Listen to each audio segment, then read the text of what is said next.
Lan dikkatini dağıt. Bekliyorum. Vurayım mı seni, Basamaz vurayım mı? Kanka Bekliyorum. gelsene şu yanıda gelin gel. Söyle bakayım, basamaz mıyım ben? Söyle bakayım. Bekliyorum hala. Hadi bassana kardeşim. Bassana. Bassana diyor.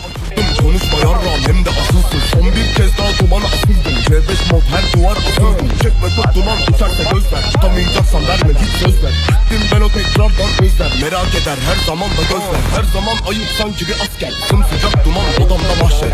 Konu sıfır önceden savaşmadım ama kaybettin zaman. Label C5 baba zamanlar sönemez. Şakasın ve de güldürdün denemez. Şirket sana Elbette arkamızdan konuşacaksınız.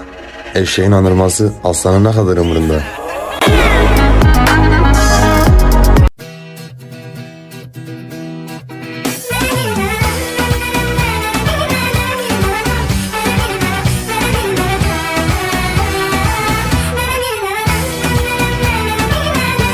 Arkam nereye?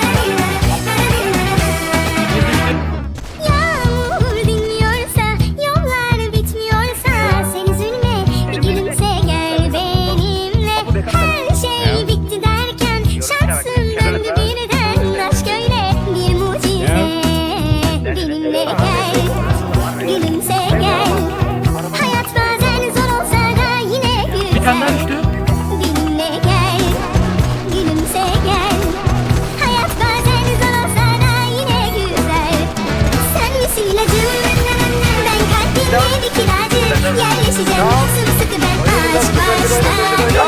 Sen misin ilacım? Ben kalbimde bir kiracı. Yerleşeceğim sımsıkı ben gel hemen.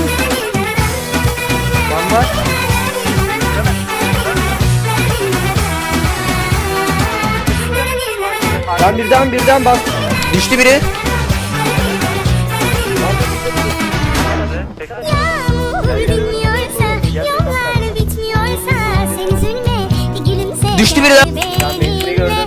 Her şey bitti derken, şansım döndü birden. Aşk öyle bir mucize. Bir tane daha.